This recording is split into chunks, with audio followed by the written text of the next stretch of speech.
While it is common to see church founders and ministry founders handing over their churches or their ministries to their family members, for example, some handing over to their sons and others handing over to their wives, Evangelist Reinhard Bonnie has broken that rule, and we are going to talk more about that later. Welcome to my channel. Evangelist Reinhard Bonnie came to Africa as a missionary, particularly in South Africa, and over time, the Lord laid a vision in his heart which led to the founding of the international ministry team of the Christ for All Nations. And with that ministry, they have held different crusades in different parts of Africa, most of those crusades being held in Nigeria, and most of their crowds were actually witnessed in Nigeria.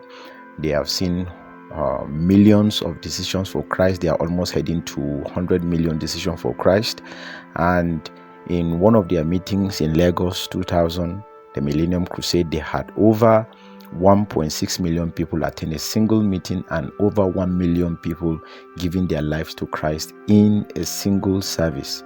Reinhard Bonnie is a pace setter for these modern day evangelisms and crusades that we see, being carried out by different servants of God, and his ministry and his life has impacted a lot of great, ministers of the gospel, people like Dr. Paul Eneche and so many others who have a passion for evangelism actually were impacted by Evangelist Reinhard Bonnie.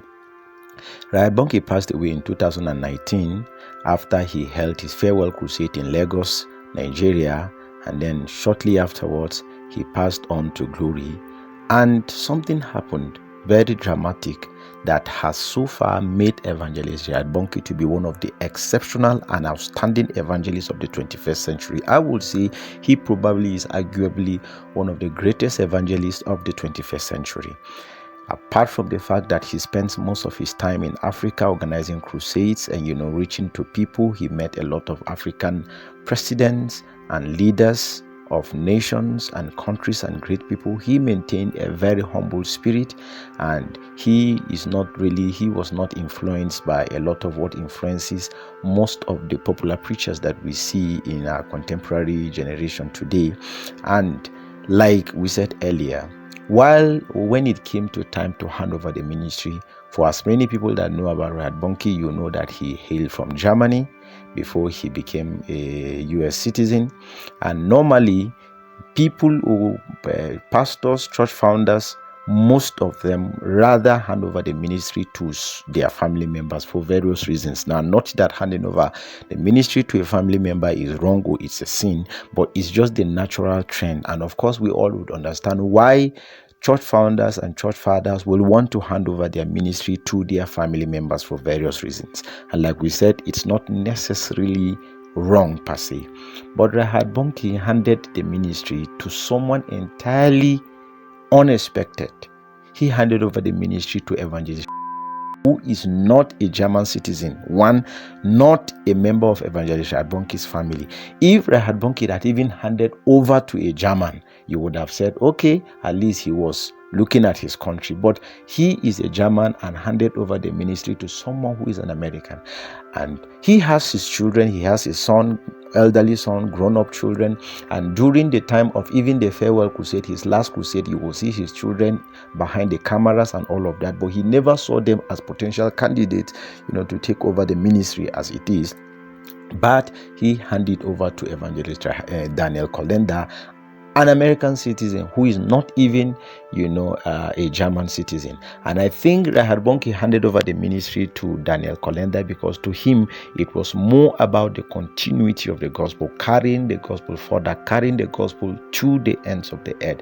And the increase and the growth of the ministry was his priority, and not primarily handing over the ministry to a member of his family. And so far, so good. Evangelist Daniel Kolenda has done a nice job in moving the ministry forward. God has used him, new innovations, new visions, their Operation Decapolis Crusade and other things and moves have also catapulted the works of the ministry higher. They have trained, a lot of evangelists in their bootcamp evangelism training, and the ministry is still moving on. Of course, over time, Evangelist Daniel Kolenda had a vision to start up the Nations Church, which he said is not really affiliated or directly connected with Christ for All Nations, but they are intertwined in their activities. Of course, seeing that, okay, in one way we go out to evangelize, in another way we disciple the people and give them a home where they will be a part of. A lot of controversies came up as regards the founding of the Nations Church that Evangelist Daniel Kolenda started, which I probably may talk about that in another video. But Evangelist Daniel Kolenda has so far proven to be one of the best suitable candidates, of course, to take over the ministry. And in the words of Reinhard Bonnie, he said God told him that the anointed must be selected. And Daniel Kolenda came into Christ for All Nations just looking for a job to work as a mail or a delivery guy, and then he was handpicked by Reinhard Bonnie, who was led of God to choose him, and obviously he has proven not to be a disappointment, as the ministry has shot from glory to glory, from grace to grace, and from impact to impact. Reinhard Bonnie has proven that he indeed has the heart of God. And I think it is important for all believers to understand that churches do not belong to individuals. And while it is not wrong for a church founder to hand over the ministry to his either son or his family members, but I think the most important criteria is to be sure or to ensure that that person who is taking over the ministry is eligible or is qualified or is capable and can move the ministry to another level. Let it not primarily be about sentiments to ensure that the whole thing runs within the family, because the progress of the work of God is more important than personal interest and family interest. And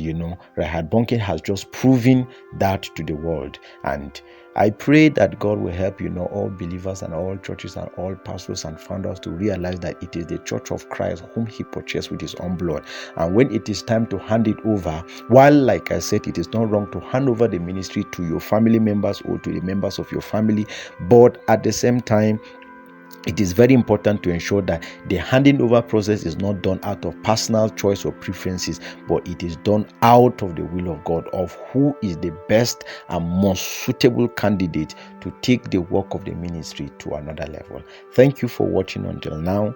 And if you are just watching this video now, I want you to subscribe, like the video, and let me hear, drop your comments in this comment box.